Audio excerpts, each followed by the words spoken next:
Oi, Luiz, seja muito bem-vindo de novo aqui, tudo bem com você? Tudo bom, Liliana? Tá bom.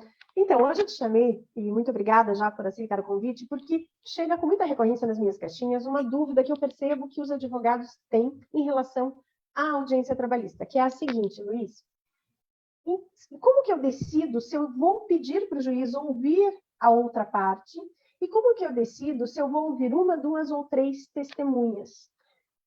O que as pessoas falam é o seguinte: no meio da audiência, eu já ouvi uma testemunha, será que a prova que eu precisava produzir já está boa?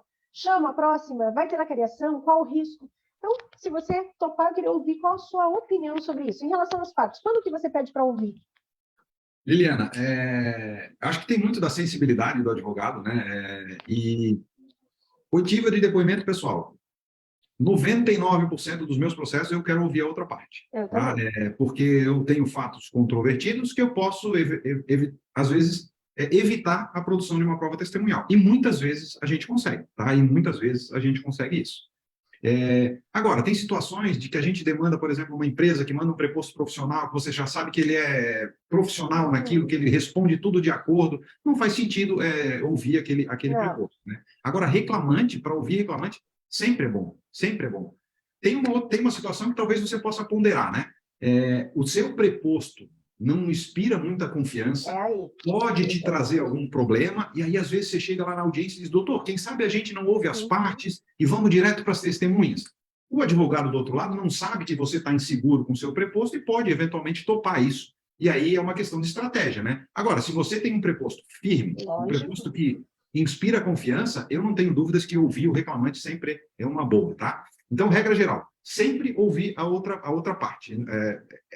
A não ser que você possa achar que o depoimento do seu cliente possa trazer algum prejuízo, né? Exatamente. Uma dica também com relação a isso, né? Dizem que é uma anedota, uma piada, mas eu já vi juízes dando palestra dizendo que isso aconteceu, né? Advogado só pode fazer pergunta para a parte contrária, né? Não pode fazer pergunta para o seu cliente. Então, não comenta. Isso seria assim um erro crasso que o juiz muito provavelmente já vai torcer o nariz contigo. Né? O que tu achas de ouvir as partes? Eu, particularmente, sou da seguinte opinião, que foi o que você ponderou ali no final. Depende do teu preposto ou do teu reclamante. Se eles forem ponta firme, eu escuto 100% das vezes. Agora, seja o meu preposto, chegou em cima da hora o meu preposto, já ouvi outra vez e ele titubeou, ou o reclamante está muito nervoso, aí eu entro na maciota, doutor, vamos dispensar a excelência, vamos dispensar, tem um monte de testemunha, blá, blá, blá, para não deixar eles ouvirem o meu cliente. E às vezes, você falou de empresa grande, que o preposto é ensaboado já, né? Eu advogava para uma rede muito grande de farmácias aqui no Paraná, e nós tínhamos vários prepostos. Fazíamos curso de preposto, eu tenho curso de preposto, faço capacito, e um senhor, que era nosso preposto, todas as audiências, ele respondia uma ou duas perguntas bem, dali a pouco ele começava, não sei, não vi, não conheço, não sei, não vi, não conheço. Gente, quando eu chegava, eu falava para o meu cliente, falava, não manda o seu fulano, vai dar ruim. Quando eu via que era ele, eu já tentava dispensar. Lógico. Então, assim, a empresa tem que saber se aquela pessoa vai bem com o preposto ou não. Hoje não precisa ser nem empregado. Você pode contratar um bom preposto. Eu acho inadmissível a empresa mandar um preposto ruim. Agora, reclamante, você não tem opção. Se ele é teu cliente e ele está ruim, bambo das pernas lá fora, tenta não ouvir. E se não, ouve sim, capricha nas suas perguntas, tira o couro que você consegue um monte de confissão. É isso. Perfeito. E testemunha, se você tem 3 lá fora, você escuta as 3, escuta uma, 2 ou 3. Como você decide, Luiz? Bom, essa é uma questão que eu ainda considero uma arte, né? A gente consegue diferenciar bons advogados de advogados medianos, né? E às vezes, muitas vezes, influenciado pelo cliente, pressionado pelo cliente. Eu tenho 3, tem que ouvir as 3. Não, não é assim, não é assim. Testemunha não é quantidade, testemunha é qualidade. Qualidade. Não é porque você ouviu 2 testemunhas e o outro ouviu uma testemunha que você vai ganhar o processo. Tá? Não existe, uma coisa que é importante que a gente deixe claro, não existe prova dividida por número de testemunhas. Tá? Então, a gente pode ter 3 testemunhas de um lado e uma testemunha do outro lado dizendo coisas diferentes. Não há prova dividida por conta do número de testemunhas. Tá?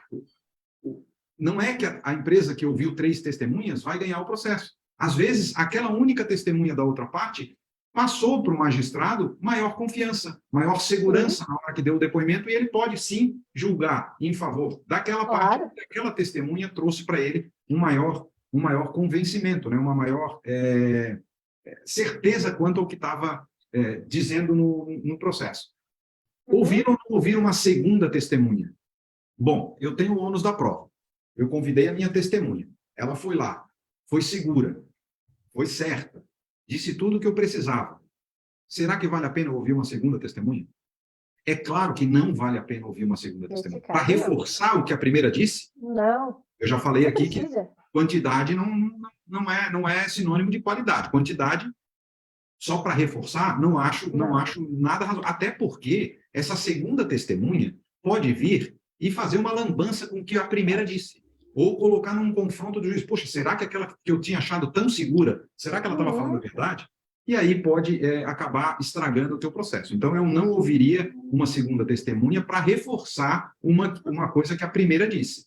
Agora, pode ser que a primeira testemunha tenha trabalhado um período pequeno com o reclamante, ou um período não completo do contrato de trabalho, ou que um dos aspectos controvertidos, aquela testemunha não tinha conhecimento. Então, eu tenho que ouvir uma segunda testemunha para provar aquele outro aspecto. Agora, aqui também a gente deve ter um cuidado. Às vezes o processo trata de horas extras e, vamos lá, e uma indenização por um dano causado pelo empregado, que foi descontado dele. Aí o autor consegue fazer uma prova excelente com relação à hora extra. Mas a testemunha que sabe da questão do desconto, de culpa, como é que aconteceu, é outra. Será que vale a pena ouvir para tu provar e ganhar tudo? Pois é. Não sei, porque à medida que aquela outra testemunha vem, o juiz pode fazer perguntas sobre outro aspecto, e o outro advogado vai poder explorar a questão da jornada também, que talvez já estava esclarecida. Então, estrategicamente, talvez, olha, poxa, o processo está discutindo 100 mil de horas extras, está discutindo 2 mil por causa do desconto. Poxa, deixa 2 mil, mesmo que eu não prove, né? Então, essa decisão, esse feeling, cabe ao advogado na hora de ouvir, né? E eu vejo, como eu disse lá no começo, que muito advogado se vê pressionado pelo cliente. Doutor, eu trouxe 3 testemunhas. E aí se sentem inseguros, se sentem com medo de depois o juiz falar que não, porque só ouviu uma testemunha e o cliente está cobrando. Não existe quantidade de testemunhas. O que existe, o que deve ser prezado pelos advogados é a qualidade dos depoimentos. Eu concordo plenamente com você. E assim, lá fora eu já converso com o meu cliente nesse sentido. Embora você tenha 3 testemunhas, a gente está vendo, o fulano aqui fora é muito melhor no jeito de falar, muito mais objetivo. A gente vai ouvir ele. Se ele for tão ponta firme quanto ele foi aqui fora, a gente não vai ouvir os outros, não precisa. E outra, se aquele primeiro que você jurava que era o teu ponta firme foi lá e se atrapalhou inteiro, perfeito, eu escuto o segundo. Mas se o primeiro, que era ponta firme, foi mais ou menos, a chance do segundo, que já não era ponta firme lá fora, se atrapalhar, você já vê, na frente do juiz, a conversa é outra. Ele se atrapalha, tremem, ficam nervosos, especialmente se você não fala para a testemunha que obrigatoriamente o juiz vai dizer que se ele mentir, ele vai ser processado e preso. Se você não explica que o juiz vai falar isso, quando o juiz fala, a pessoa esquece até o nome. Então, isso eu acho um ponto difícil para os advogados mais iniciantes, Luiz. A gente tem esse jogo de cintura, de saber como é que vai ser uma sentença com aquele depoimento. Eles ainda não têm. Então, se a primeira testemunha provou mais ou menos bem os pontos, e o segundo, a testemunha lá fora já não estava bom, eu já dispensaria, sabe? Até para não correr o risco do juiz querer fazer uma cariação. Então, é tentar, na primeira audiência, matar pau. Claro, se forem períodos diferentes, não se discute. Mas você tem que ouvir a segunda e a terceira, e tudo bem, explicar para isso para o juiz, olha, se são outros períodos, eu vou ter que ouvir. Porque o juiz não gosta de ouvir mais de uma testemunha, né? Não gosta.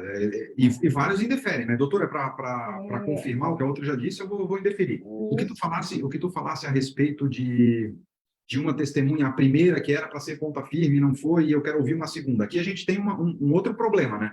Uma testemunha que era para falar uma coisa num determinado sentido, acaba escorregando, acaba falando... E aí você vai ouvir uma segunda testemunha colocando em risco até...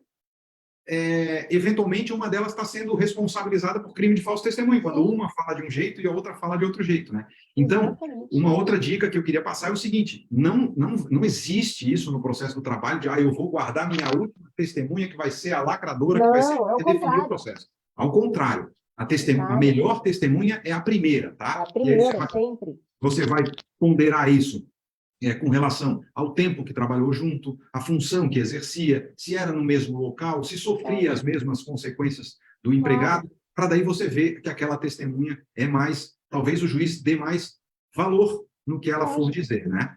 Uma última coisinha, Liliana. Embora a gente saiba que o TST entende que não é suspeito o empregado que move ação trabalhista contra a empresa, ou que não é suspeito o empregado que exerce cargo de confiança na empresa, se você tiver uma outra testemunha que não tenha movido ação, se tiver pelo reclamante, ou alguém que não tenha cargo de gerência, se tiver pela reclamada, é melhor, justamente por essa questão de valoração da prova, né? E o juiz pode, embora não seja suspeito, o juiz pode dizer, poxa, ele tinha interesse porque tem uma ação igual. Então, essa também é uma estratégia que o advogado deve usar na escolha da testemunha.